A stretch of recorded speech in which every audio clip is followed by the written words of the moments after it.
Right, welcome back. Ladies and gentlemen, boys and girls of the broadcast here. We got game one of our next best out of three coming at you now, our final semifinal here of the day, and this should be another good one, of course. We got Fnatic versus WarriorsGaming.Unity here in this best out of three. So I'm Breaky CPK, joined by PQMZ once again.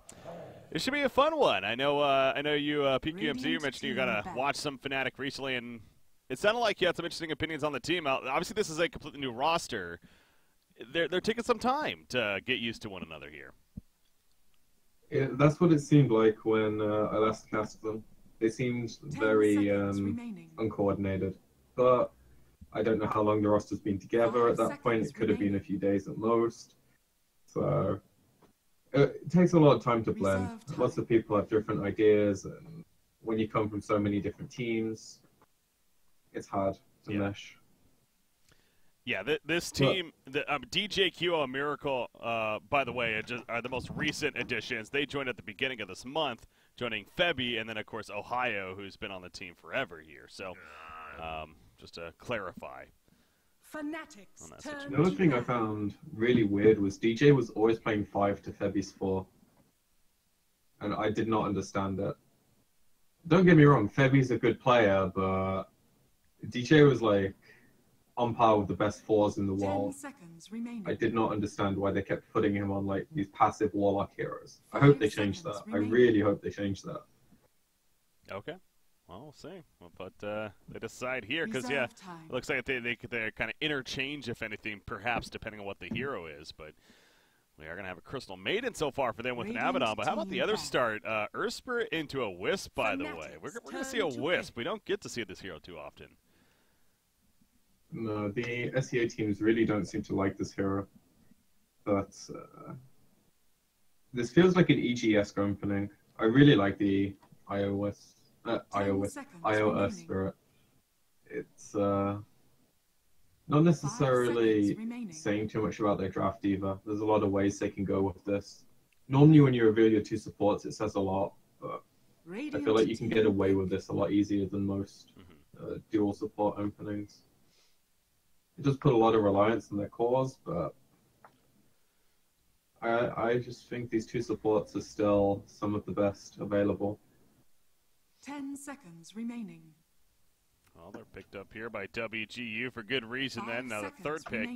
You know, whenever I see a Wisp, in fact, I happened to watch this recently here in another tournament that I was casting, pair him up with the Tiny, of course. That's kind of that classic combination. They're going to go Axe so far right here. Is Tiny something that you could see here, or you don't think it's just as strong anymore? I think Tiny's really fallen out of the favor. The hero just doesn't seem to scale with the early game as well as it used to. You'd normally dominate the lane, or you'd farm stacks for days if you couldn't go to the lane, and then you'd come out with a Blink or a Shadow Blade around the 10-minute mark, you'd get some kills, and you'd snowball with an Axe and take towers. It doesn't seem like it works anymore. The game's at a different pace. And I feel like Wisp is better with heroes that like push lanes a bit more. I don't know, it's weird. Well, one of those candidates could have been that Chaos Knight, in fact, and we do see that ban happening from Fnatic as their next set of bans. So, okay, wow, Wind Ranger coming out for Fnatic. We got to look at that for a second. Why Wind Ranger? Where's that going to end up, you think? I imagine it's a mid lane. It could be a support, but I like this hero against Wisp dual lanes. It's very good at killing Wisp in fights. It's also very good at getting the shackles, because you can normally find the angle on whichever hero Wisp is tethered to if you have any kind of mobility item. It's very niche pick. Yeah. But sometimes it's really, really good. And another thing to note is QO and Miracle seem to change roles like every game I've seen them play. I'm not sure which one of them prefers the hero, because I'm pretty sure they both play it at a really high level. I feel like it's more of a QO hero, but I don't know. We shall see. Well, 4th pick for WarriorsGaming.Unity now. Put in some reserve time. Obviously, you know, the Wind Ranger maybe throwing things off a little bit here. They still need their mid. They still need their one position, you figure. So who would they maybe match up against the Wind Ranger is what they're thinking right now. I mean, Tiny could work, but I don't know. Without a hero pool in front of me, it's really hard to pick out exact heroes. But they definitely want, like, something that doesn't rely on the lane too much here. Tiny, the more I'm thinking about it, too, though, at the same time, Tiny seems a little awkward here because you got three heroes, Abaddon, Weaver, and Wind Ranger, that all have, you know, obviously out front of the initial burst could be nice, but, you know, you got of course, the ulti of Abaddon, you got the time lapse of Weaver, you got Wind Ranger with all that evasion kicking in with the win run, so I don't know if Tiny is necessarily as strong of a candidate anymore, if that's something they were thinking. Maybe Storm. Yeah? It's a bit slow, but there isn't much lockdown to deal with the hero this game unless Fnatic get the items, namely like hexes or yours. Orchids. That requires a lot of fun for the heroes. Similar hero in Morphling, something that's a bit more mobile. Has a lot more carry potential though. And also doesn't really care about Windrunner's Windrun, etc. When you get to the point of the game, you have your E-Blade. 10 seconds remaining. It sets a very slow pace for the game though. 5 seconds remaining. Which Fnatic have the heroes to exploit. They have really, really strong lanes. They still have some flex if they want the Windrun as a support. That could very easily be changed still. I just presume it's a core, but... So going to be the Wisp Morphling combination here. Morphling, kind of another hero that, you know, I personally haven't seen in a while as far as play goes. So excited to see how he does here for WG.U, but that means their middle option most likely. Going to be that final pick. I remember going into the Boston Major there, you know, doing some research on a lot of the teams and everything, and WarriorsGaming.Unity, of course, one of those teams. And seeing Ajit here, their carry player for Warriors Gaming, this guy knows how to farm. This guy's like up there with the best of them as far as having, at least according to the stats from what I could tell with high GPM and everything. So Morphling, of course, a great hero to do that on as well, but expecting him to take advantage of that, I guess, and some high numbers here. They banned Juggernaut, does Fnatic. 10 seconds remaining.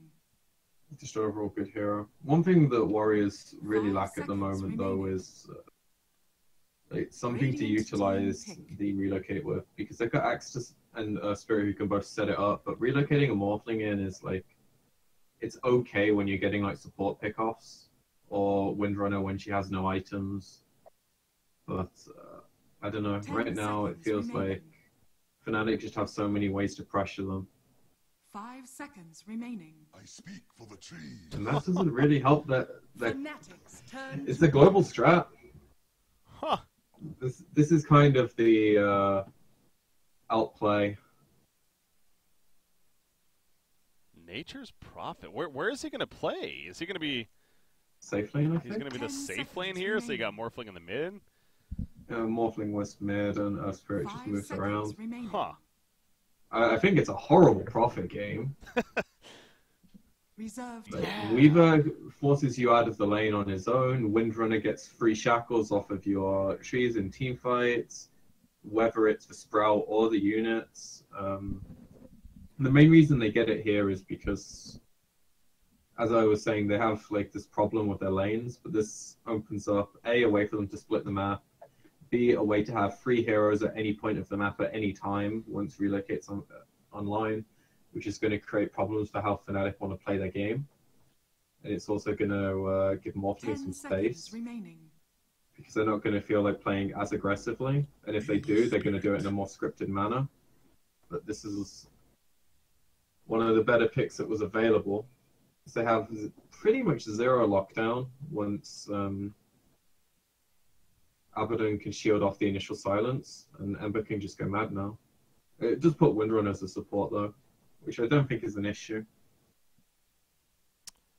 Speaking of zero lockdown, I mean, to be fair, on the other side of Fnatic, they don't have the greatest lockdown themselves. They have several roots, of course, but, you know, they don't have any, like, true hard stuns. necessarily. So The main it's difference guaranteed. is like they can catch whatever Warriors is splitting with through the Ember, or at least push the waves out. Whereas Warriors, like their catch is like one hero. Yeah. I don't know. I think Fnatic's lineup's just going to snowball this game. It's very hard for them to get out of the laning stage without a huge lead, I think. That really was such an odd. I mean, I guess the only benefit of the NP that I can think of is maybe he's kind of just a solo hero in the sense like he's fine just playing his own game almost, kind of like you're going to be doing with the Morphling. But that's where you could argue, yeah, it's just going to be such a slow game here for WG.U to try to really come online and be useful. And Fnatic has a lineup that definitely can take advantage of that idea. So. That NP pick, man, I don't know. There was a, what was it? Complexity picked up NP recently and it completed another tournament, of course, that I was watching, and it just seemed like it died off. And I know he got some buffs lately. That is why maybe people are trying him again. But this is another case, kind of like the Rasta last game, where it's like, is he really that good? I mean, just feels almost forced here. But Nana going to be playing it, and we'll see how they manage. I do think the hero is good. It's just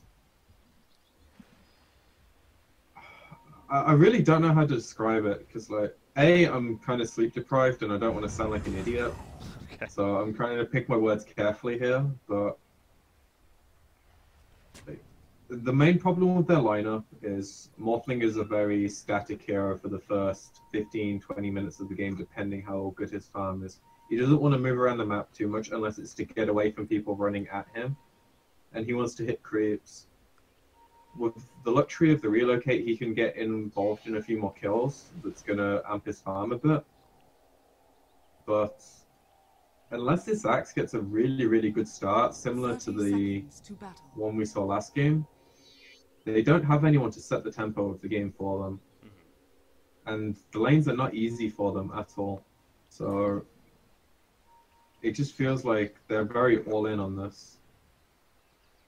The Prophet's going to help with the early game if he can manage to find some good rotations, but I just think that's so hard now. Well, they're going to go in for a bounty rune steal at the top lane, and actually they're going to get it freely.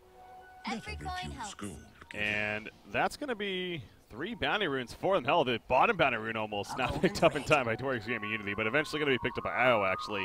Get in that early on bottle, of course, and be useful from there. So, but the lane's coming about now. This mid lane's going to be so hard for the Morphling if Windrunner just sticks around here and does exactly that. Yeah. Wisp has no armor. You can't trade with this hero. And then Ember's just going to get free farm for the first wave or two. Yeah, he's just also, one thing I want to point out. If anyone knows, DJ's Windrunner from the past, whoa, as we miss a kill, but Febby's playing it, and I don't want to, I respect the player and everything, but I can't get over it. It's probably because DJ's captaining. That might be half of the reason he plays 5 now. I don't know, maybe I'm harping on it too much. It just seems really, really weird to me. I can't say. Yeah, I'm not very familiar with the player DJ, but it sounds like, yes, history speaks that he's a very active force support, as you're suggesting. Imagine Zai. He's almost that good as a 4. Okay. And, Febby's good, but, yeah, I don't know. You're just a DJ fanboy, what it sounds like. I mean, he's literally Southeast Asian Zai. He played offlane, was a complete beast. Played 4, was a complete beast. Practically carried the old Fnatic in conjunction with mid one. Okay. And the only feasible reason I can see him playing the 5 is because he's captaining and drafting. And it takes a lot of pressure to do that as a player. Yeah. 4 players like to have freedom of the map. They don't like to have to worry about what their team's doing as much, or worry about calling all of the stuff. So if that's the reason, then I completely understand it, having been a captain myself. But if that's not the reason, I'm still boggled. And I'll stop talking about it now because it's probably annoying all of you. It's all good. All right, but yeah, Nature's Prophet in the short lane, the safe lane down here. Again, had that first blood, of course. Fortunately missing that, but it just seems like they surrounded the Abaddon in the jungle with the treants, it feels like, and he just simply could not get away from that. Of course, level 1 Aphotic Shield not enough to save him there, so nice kill to start things off, and it does seem like Nature's Prophet is having a very good time in that safe lane, but how is that going to transition? Middle lane, Morphling. He's not waiting for him to get away, but the pressure will continue here in that middle. Meanwhile, X-Nova is transitioning into a little bit of the jungle, although he doesn't have spirits actually. He was trying to do a little bit of a pull right there, almost, it feels like, with the tether, but you can pull the range creeps with the auto attack landing, but yeah, he doesn't feel like he has a place in this game right now. As long as the Windrunner sits mid, he can't really do anything except heal the Morphling up. Which, until he takes damage, he can't actually do until he gets level 2, which is a problem. yeah. But Febby's being a nice guy here and hitting him a few times so he can heal the Morphling up. Good guy, Febby. There you go. But the trade is Q is getting complete free farm. And Ember's normally a hero that suffers a lot in the laning stage and comes back through kills or space on the map. Giving him a good start is really, really scary. I wonder what kind of build we're going to see from Kyo with that said. You know, we've been seeing a lot of this skipping the veil to an extent lately, so I wonder if he's going to try to get that here, figuring that's going to be effective at this early start, or do you think that he's just going to pass it up this game? I could see the BOTs rush first, just so they have the extra hero where the Wisp or Prophet goes.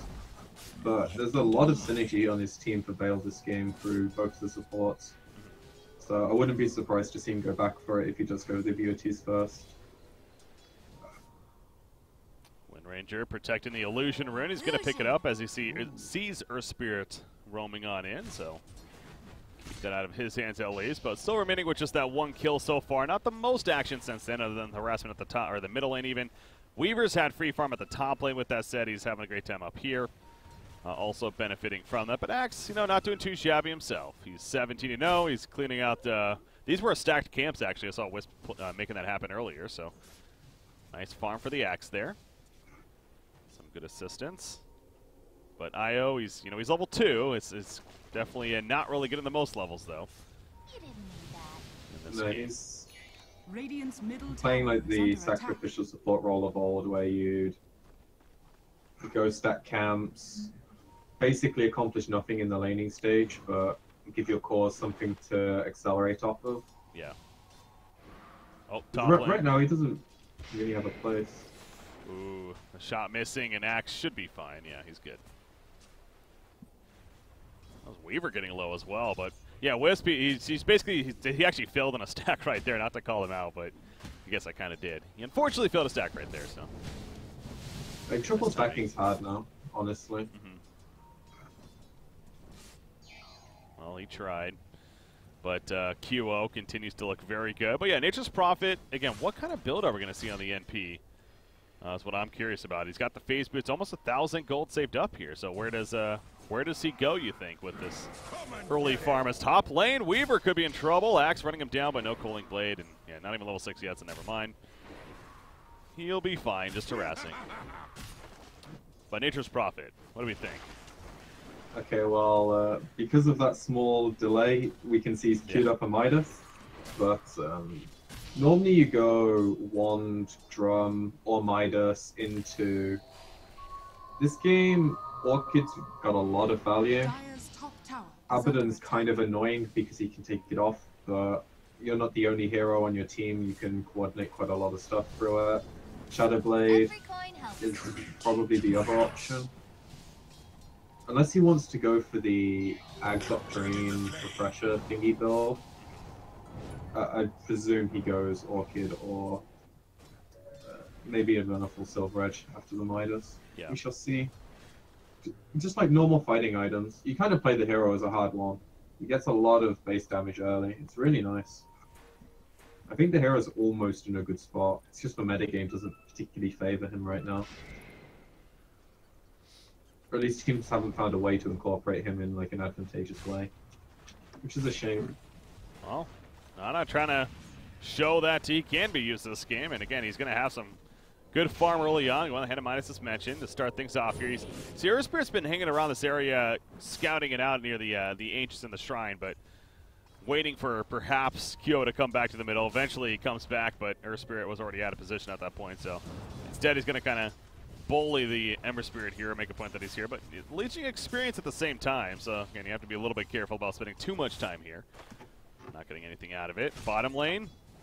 Oh, NP. This is a really nice smoke. He is probably teleport out. They have a root. That's an easy kill in the end. Too soon. Well played there. And now the Axe is diving top as a response. Febi's just running though. He's actually power shots for some farm in the meantime. And he's going to avoid the call right there with that win run. So well played by Febi to escape.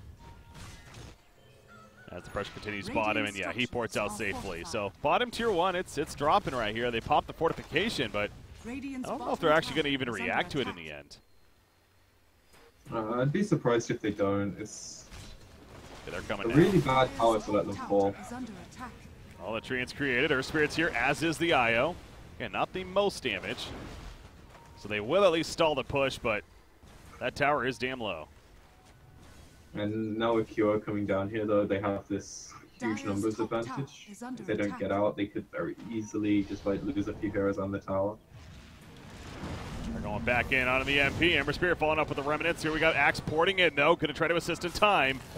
Gets Battlehunger up, but the roots, the searing chains of Q.O. lock the Axe in place. Cannot save his teammate. NP's dead. Crystal gets picked up in the background. There's a big call, though. On 3-0 underneath the tower. Still assisting some damage, but Q.O. with the Flame Guard. He's going to survive. Axe spins coming out, but not enough. He goes down, and now Earth Spirit also going to fall away from him. But oh shit, he's screaming oh shit right here. He's in trouble. But he gets saved by IO for the time being. Miracle assisting on chasing, though. Pops the magic wand, gets the kill on a whiff. A triple kill from Miracle right there, and now the tower will eventually fall. Nature's Wrath, but not enough damage, actually, to pick up the kill on a Weaver. So the tower actually will stay alive throughout all of that, but definitely a fight won by Fnatic. 4-for-1 exchange, jeez. Yeah, they basically paid 1,300 gold to have that tower not fall, which not worth. The way Fnatic made that happen, though, was really nice, because the heroes that were hitting the tower were low enough that Warriors Gaming were probably like, yeah, okay, we just TP a few heroes down here, we defend the tower, it's all Gucci, and then the rest of Fnatic come down, they massively outnumber them. The Axe is like completely taken out of the fight because he gets there too late, his team's already half dead. And now they can just come down with numbers, collect the tower kill for effectively no response. They're not really trading anything either. Yeah, they're like Esper is not going to do much damage to your mid tower meantime. So there you go. The stage of the game, Fnatic have a lot of chance to like take control.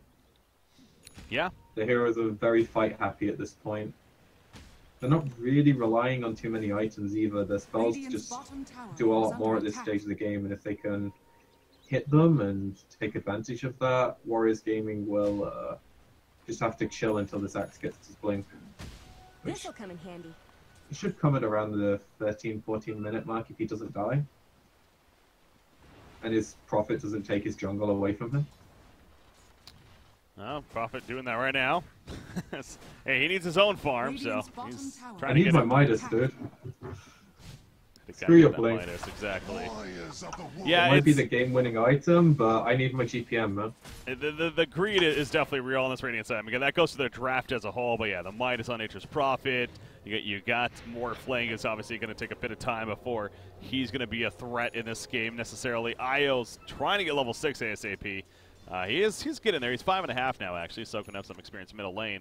But yeah, what kind of advantage are we going to see taken by Fnatic now, knowing that they do have this bit of a lead? The Veil at Discord, in fact, finished now on Ember Spirit as he's doing a stack himself. And you also have Abaddon.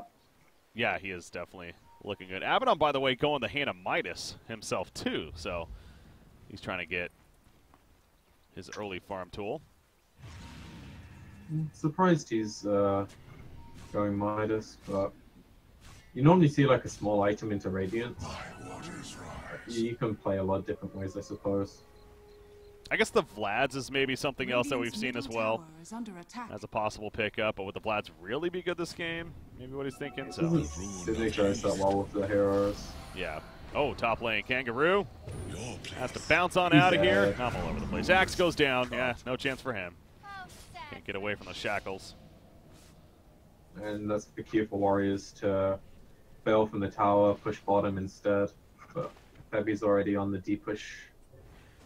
And Kyo's going to TP down, and if they're not careful, they can easily lose heroes because they're going to get massively outnumbered. Radiant structures are fortified. Oh, bottom lane. My camera issues right there. We do see the kill on a Nature's Prophet, though, as he searing chains him initially. Now top lane action continues.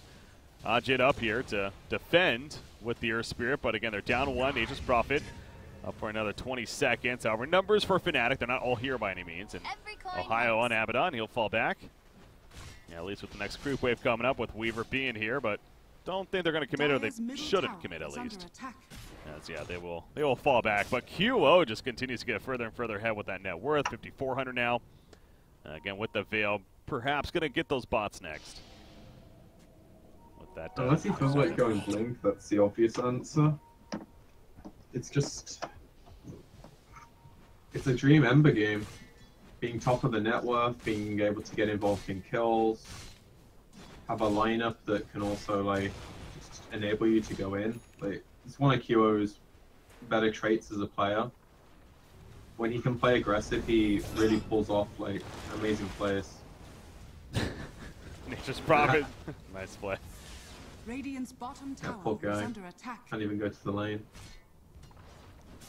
At least he stays alive, but yeah, he has to teleport out. Yeah, QO is just really controlling this game right now. It feels like they can't do anything about him, and he is already such a big damage threat here. Radiant's middle tower is under attack. Right now for this Radiant sign. Jid, at least, what is he going for? He's going the Forest Staff into the Hurricane Pike here. So that's going to be his priority item. What of that? I mean, Morphling, has history, perhaps Lincoln Sphere, even a powerful item on him, but you like the idea of the Hurricane Pike? I definitely prefer it over Lincoln's, because it doesn't really accomplish that much this game. I'd have guessed either Manta or E-Blade as first off, but Become peace. maybe he feels like he needs the earlier stats, and having a Dragonlance to fight might help. Speaking of fighting middle lane, there's that blink from Kangaroo. He goes in, he catches Wind Ranger actually, so that's one kill. But now Axe, he's going to be rooted up. Abaddon sitting in the midst of it. Borrow time already activated. Miracle also joining the fight. And looking to run down with the Shikuchi. Magnetize. It's doing a work, trying to deter them, but it's not enough. Earth Spirit and Axe eventually will fall. Morphling now trying to get out as well with that waveform, but another kill on the Wisp, and both Nature's Prophet and Morphling at least keep their distance. But that's another Tier 1 tower Radiant dead. structures are Remnant is fortified. here from Ember Spirit. He's going to use that, go right Radiant's back middle in tower has fallen. and help push out the lane even further. So they're pinging Roshan as if they want to do it now. And they definitely can. They've got Medallion on the Windrunner, they've got Swarm at level 4. Radiant's middle And tower that is fight under actually attack. didn't look that bad for Warriors, but the way the Wisp relocated, maybe there was some miscommunication on the team that they could actually stay and fight. But if you just took the Axe back to base and then they trade... Which hero was it they got at the start of the fight? The Wind Ranger. Right. Yeah, so you trade Windrunner for the Wisp, which is a good trade considering you're behind, and then you just bail your Axe out and... Ember Spirit's going ballsy right here. QO, did he overstep his boundaries? Oh, the Flame Card mitigating plenty of damage, however. No, he did not. The Remnant out, and now he's going back in with it. Axe gets caught in the chains, catches multiple heroes, including the Morphling action. They can get a kill on him. That will be absolutely big. The Shackle shot securing it. Miracle, credit for the kill. And the Aegis, who was it even picked up by? It was picked up by Miracle on the Weaver to top it all off. So QO just going man mode there. That clearly worked out in their Radiant's favor. middle tower is under attack. Yeah, he stopped from being able to contest the Roshan kill, and then his team was quick enough. I don't think they can kill this hero if he's got any form of backup near him. He's just too tanky. Yeah. If he's got a safety remnant, you can't kill him. If he uses all his remnants aggressively, then maybe you have a chance, but that's where the Abaddon's Fnatic looking good, man. I know you're talking about the concern perhaps of playing as a team, but I got to say this game, they're playing as a team.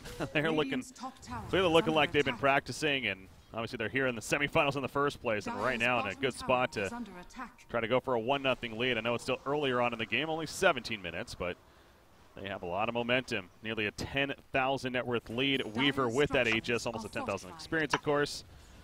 And they're going to push out this top lane now as well. Another tower kill in the makings for them. Weaver going the Lincolns first, by the way. So he chose to go very, not only that, but he chose to go full on power treads. And, that might sound odd, but actually, they're going to relocate in. They want the kill on the TJ. They can't even get the kill on the TJ initially. The waveform helps secure the job back here, though. The call catches a couple. Abaddon, he's going to be cut down now. QO has to make his way out with the remnants, but he's going right back in, baby. He knows he has some good damage. The Shackles catches Morphling. There we go. The focus bar on top of it as well. But Morphling gets away. Weaver, Aegis going to be pod. The power shot on through. It does take out the Axe at least, and they want more. QO wants more. He wants Ajin. He gets a kill on Ajin.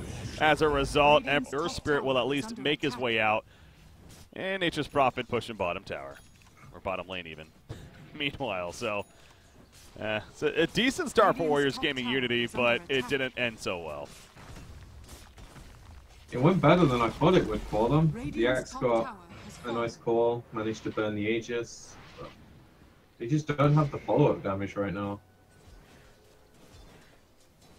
And this kind of goes back to the Nature's Prophet pick again. This is a greedy lineup. NP, this is one of his biggest issues, I feel like, is that he wants to farm quite a bit. And you see right here, this Ember Spirit is just with those Searing Chains, preventing him from teleporting away. He just can't get away. That's like the third time, I think, QO. I mean, that wasn't a solo kill by any means, but it could have been a solo kill, even if Weaver wasn't there. So he's really proven to have such a difficult time getting efficient farm. And it's just a draft, honestly. Yeah. Like, the greed is the name of the game for them, and this patch does not favor you being greedy. This isn't where you just pick your anti-mage, split push for 40 minutes, come out with 6 items, and win the game with 1 core. The game doesn't work like that anymore. And Fnatic have a draft that kind of epitomizes how this patch tends to get played. You want heroes that can put aggression on the enemy team and kind of use your lead to take an advantage. Bottom secondary tower. Now they want to defend this. They're wrapping around, actually. They're going to jump Urkel, actually, right off the back. Any time lapse in time? Yeah, he's silenced up. He cannot. He ends up going down, but Ember Spirit's here. The power shot on 2.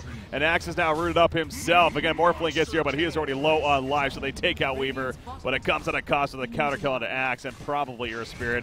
Maybe even NP if they catch him. No, he manages to get out in time, as so does Morphling. But a couple of key kills. Oh, they're going to get whisked because, yeah, they relocate back. So that's a 3 for 1. Yeah, losing the Weaver sure hurts a little bit, but not really. QL still manages to stay so far ahead. He is 8-0-7 this game. 3,000 gold saved up. I mean, the shop is his oyster here. He can buy really anything or save up for anything that he wants to here.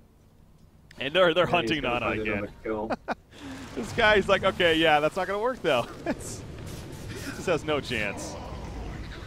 As soon as QO finds him, he's basically dead. No, I mean, like, his mobility just gets matched by the Ember, and every time he's on a lane on his own, he gets found. If he doesn't get really unlucky with the chains, he can't TP out, and he dies every time. So that bottom fight was like, it's about as perfect as Warriors could ask a fight to go. They pop the Lincolns, get the jump on Axe, with Axe on a key hero. Earth Spirit hits for silence on the Abaddon, so he can't keep the Weaver alive.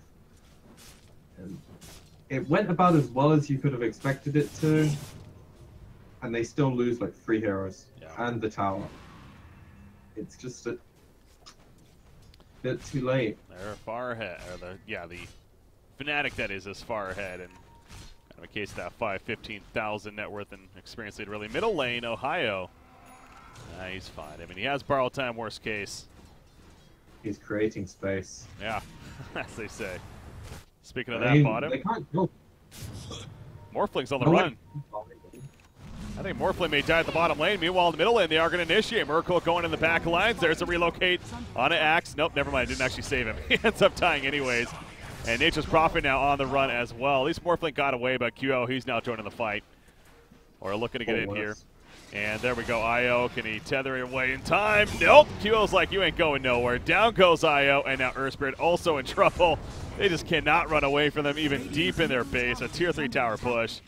I would not be surprised to see GG's called here in the near future, honestly. They're just falling so far behind. I wouldn't be surprised if they hang in when they're only a rack down, but yeah, the game is very, very far out of their control. Radiant's middle barracks are under attack. I mean, even when they're all up right here, can they really even stop this? Like, they're just going to go for another tower. Radiant's bottom tower is under They attack. can stop it by making Fnatic dive their throne. Not the throne, sorry, the fountain. Oh, they're going to try to go for a jump on a Q. Oh, that's a start at least. So they pick him off initially. Yes, they will. Down he goes. He's dead for 70 seconds. DJ, meanwhile, good job with the freezing field, doing a lot of work. Buyback on a Q. Oh, boy, he's coming back into the fight. They do lose Weaver, though, so very ambitious buyback right here. You got to be careful for your QO. Not to do a bit of throw. Abaddon, meanwhile, running back in. He has that blade mail up. QO will catch Wiz in the background and almost NP. Yeah, NP goes down shortly after. Buyback on Isle this time. They do catch QO in the midst of the tree. Calling Blade is ready to go, but no, he has to run away now. Weaver pop back as well. It's a game of buybacks right now on either side. Adaptive Strike not going to do enough damage. Yeah, they're getting a little too antsy here as far as trying to really finish this game. And now QO, if he dies here again, he would not have a buyback, and that's going to be pretty crucial. He's going to pop this area. Oh my gosh. That damage, though, of the Remnant. And now Morphling gets caught. So much for dying. Okay, it ends up working out. GGs are called, actually. What was a bit of almost a throw moment, it felt like. Ends up being the game finisher, but that was a little risky by Fnatic. They had the room to play with it, though. Worst to worst, they delay the game about another 10 minutes if that goes badly. I know, this was just like them winning the draft. Yeah. You can't have 4 heroes accomplish nothing while you rely on 1 hero to get a blink. It just feels like it was way too defensive. The first 3 picks in the draft made a lot of sense. I just think when they had the Morphling and the Prophet, they kind of accomplished the same role. Exactly. You needed to change one of those heroes, and I think it would look a lot different then. Yeah, go ahead. Fnatic saw what was on the plate, they picked the correct heroes, they played the correct way, and it looked very easy in the end. That game came down to the final picks on both sides, because it not only was the NP where it's going to you're scratching your head, but the Ember Spear was like, oh yeah, no, that makes sense, and it's going to prove to be perhaps pretty effective. And boy, was it effective. 15-1-9 for QO.